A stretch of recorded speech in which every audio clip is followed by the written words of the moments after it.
opportunity cost. So Colton talked about sunk cost, and those two go hand in hand.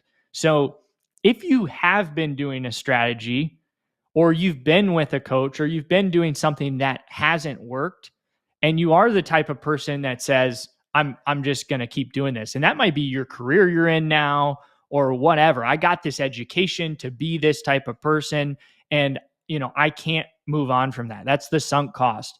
But if we look at opportunity cost of what a new career could provide for you, or a new coach to help you get the type of skills to become somebody that produces the type of income you're looking at, then you have to start to look at opportunity cost. And the way I like to look at it is, hey, I'm making $5,000 a month now, but the skills that I need to invest in to get to that next level are $50,000, right? Man, I don't have $50,000 to get the skills to get to this new level. And you start thinking about it that way versus, hey, once I have those new skills, those will produce me the ability to make X amount of money. Let's just say $40,000. So in reality, it's costing you $35,000 every month. You don't know how to do or have those skills. So over time, it starts to really compound. Would love your thoughts. Well, he calls it the ignorant tax. So in your it's the best way I've ever heard it put. In your example, if someone's making $5,000 a month, okay, $60K a year, let's just keep it monthly, $5K a month, and they want it to make $40,000. The spread is $35,000. That's the ignorant tax. And every month you aren't investing in yourself to learn how to do that, it's costing you $35,000. But people don't look at it this way because why? Because humans are more motivated by what? By loss, right? By avoiding loss than they are at the opportunity of gain. And so they don't look at it like, if I don't do this thing, or if I don't learn how to do this, if I don't invest in myself, call it $3,000 to go through this income generating skill, right? They don't look at it like, if I don't do that, it's costing me $35,000 a month. They look at it says, well, I've got 10K to my name, and I cannot part ways with the 3,000. And they look at it. That's what they're looking at. They're looking at it as a $3,000 loss. I'm more motivated to avoid that than I am parting ways with the 3K to earn another $35,000 a month. I know it's crazy, but we're talking about humans here. And if we're talking about humans, that is how humans behave. What's the best example of that of all time? W-2 employees. Yes. There's no better example. The W-2 employee, what's happening? The employer is putting a price on that person giving up on their dreams. You ever think about what a salary is? A salary is an amount of money that a human being says, that amount of money is what I'm willing to sacrifice and give up on my dreams for. Wow. I know. So if someone's making a $60,000 salary per year, they're telling themselves that's worth giving up on my dreams for. Because I would rather not lose the guaranteed $60,000 income for the unguaranteed unlimited upside. And by saying that, all you're saying is that's what it's worth. For my dreams are worth $60K a year. Wow. Yeah. It's crazy. And talk about opportunity costs. Like, I was just being a little curious here. I was pulling up Saleslytics, our custom software that a lot of our coaching and mastermind students get. And not having the skills would have cost you, based on this, Mr. Asher Black, in the last week. He had to take, when he started with us, year and a half ago, he took a couple steps backwards, like investing ahead of himself. And in doing that, he lost out on the money invested in the coaching. But if he didn't do that, and I don't want to take anything away from Asher, kid's a certified gangster. Yeah. But had he not taken those couple steps back, it would have cost him 11 listings in the last week. Absolutely. Right? Like, so not having the skills, not investing ahead of yourself would have cost you 11 listings in the last 7 days. Like, so regardless of what you do, like if we're talking about Tom Ferry's program, Mike Ferry's program, our program, Ricky, if it's $100, $1,000, $50,000, whatever you invest into your education, even if it is into something that doesn't work for you right now, pretty much anything you can invest into and can learn from will more than return to you.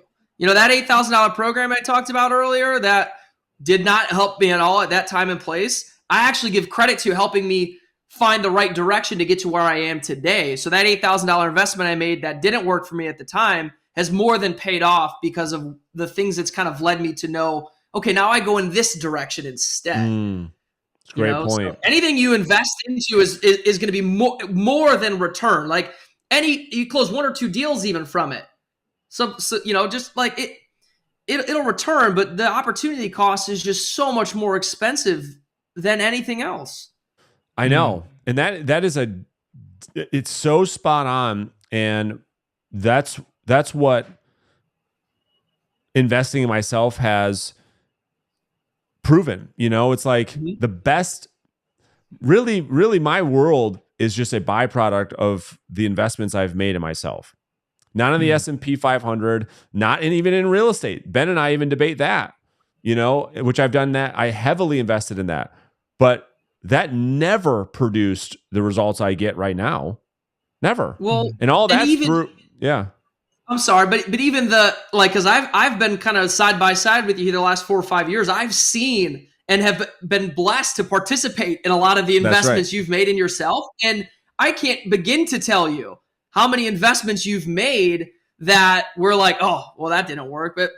But we got one thing from it, or it helped us to clarify, like, okay, that's not the direction we go. And we had to make that investment to get to the right direction. Like, such a great point. Let me give a practical example, right? So like maybe I've invested in I'll just call it a $50,000 consultant as an example, right?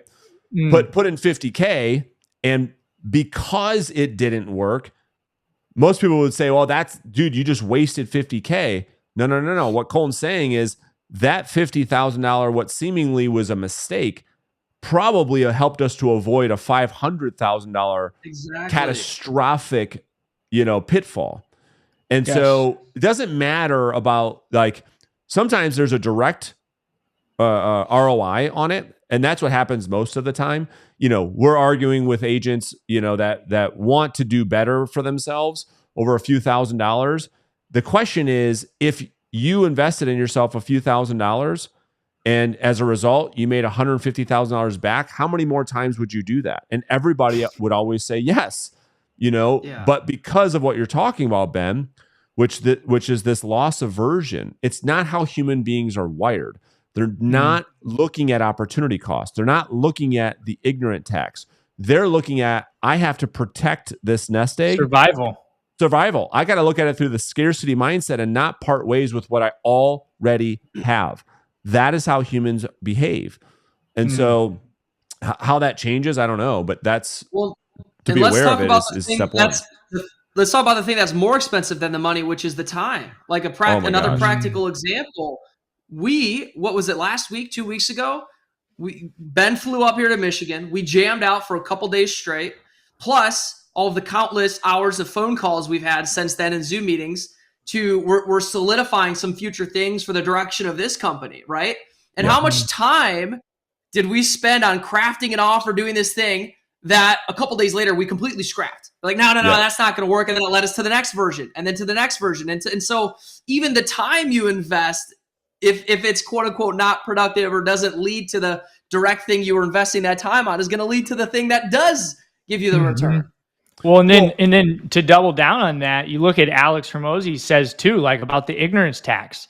If I have the ability to pay to expedite it, something that would otherwise take me time and experience and bruises and scrapes to figure out, then I am 100% going to pay the $50K for the consultant to get 10 years of experience in 2 weeks so that I do have more time to double down on everything. Yeah, it's so funny. I have this argument with my brother all the time. We're like the total opposites. He's my stepbrother, and all the time he's like, "Why would, why would I pay somebody? Why would I pay a coach? Why would I pay a consultant?" All the time we've had this argument. I can see the way Bill would say this. Why would I do this, man? That's crazy. Why would I do that? Why would I do that? I'm like, well, I don't know. Why don't you just look at our current realities and then you maybe tell me? Like where are you and where, like sometimes you just have to let reality speak for themselves. It's like, I don't know. That's number one. That's me being probably a dick, probably not the right thing to do, being passive aggressive. But the answer is what you said, Ben. It's like, well, I don't know. Because he's like, I could just figure that I could just do it on my own. That's the type of guy he is. Yeah. It's like, it's not that you can't. It's not that you Absolutely. can't do it on your own. But if you could get there in a quarter of the time, how much money would that save you? And then would it be worth it? That is the type of thinking I think that separates the 1% from everyone else, where everyone else is like, I can't, that's expensive. I'm like, that's too expensive not to do. That's why I look at everything, I can't afford not to do that. And it's always proven to be the case. And Colton's hitting on it. Even if it wasn't a direct response impact to the thing I was trying to accomplish, the mere fact that it wasn't became the benefit. To find out that it wasn't the way to go sometimes is more valuable. That's the argument I would make, Colton. No. Sometimes that's more valuable to find out, damn, I'm glad we didn't go all out on that. That would have been a disaster. I'm glad I spent $50,000 to find out not to do that, than to do it and end up spending $700,000 to find out 3 years later that we shouldn't have done that. Yes. Oh, and by the way, I've done that too, and I'm still paying the price for that today. And so it's so interesting the way you can just look at things. To just contrarian thinking, I think, is important. Yeah. Absolutely. Trigger for me when you said I can't afford that. That's one of my biggest pet peeves. And when people say they can't afford that, because it's not that they can't. Most people are choosing not to, right? Yeah, it's not that I can't, I won't. Exactly. I won't. And that's a result from it's either not important enough or their current situation isn't painful enough for them to ask the other question, which is how can I? And the thing is, just using, I guess, our experience, talking with agents every day, as an example.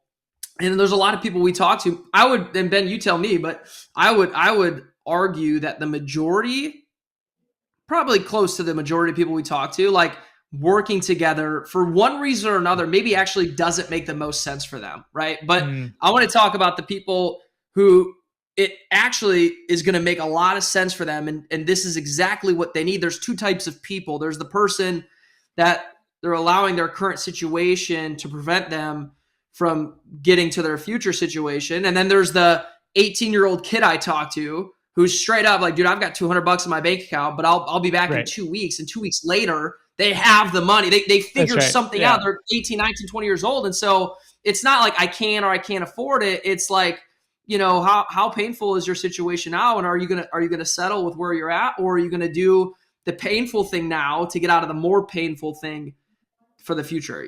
So, and it's not right or wrong. It's just, I think it's a lot comes down to value and pain, right? If I came to you and I said, hey, I got this Ferrari, I'm going to sell it to you, Colton, you're dead broke, and I'm going to sell it to you for $50,000. Okay. I'll give you the option. It's brand new 2023. MSRP is $320,000 or whatever, right? Most people, they understand the value there. Gosh, I can make, X by selling this thing. I got to come up with 50 grand. They're going to go hell or high water and come up with that 50 grand. And that's the 18-year-old you just described. He's like, I know the value of this and what it's going to do for my life. So they go and they figure it out. Because we'll put a bow on this and we'll end today's episode, because, Ben, it's not, that person looks at that decision not by it costing them $50,000. Exactly. But by not getting the $50,000, it cost them $270,000. Exactly. Yep. And so if you could just invert the thinking, because, price is what you pay, value is what you get, Yep. And so if you just invert it, doesn't cost you 50. By not doing it, it actually costs you 270,000. Just a different way to think about it, but they're both true. So boys, appreciate it. For the audience, appreciate your guys' time and attention like always. And if there's a topic you guys want us to cover on a future episode, just throw it in the comments, and we'll plan on seeing you guys tomorrow morning.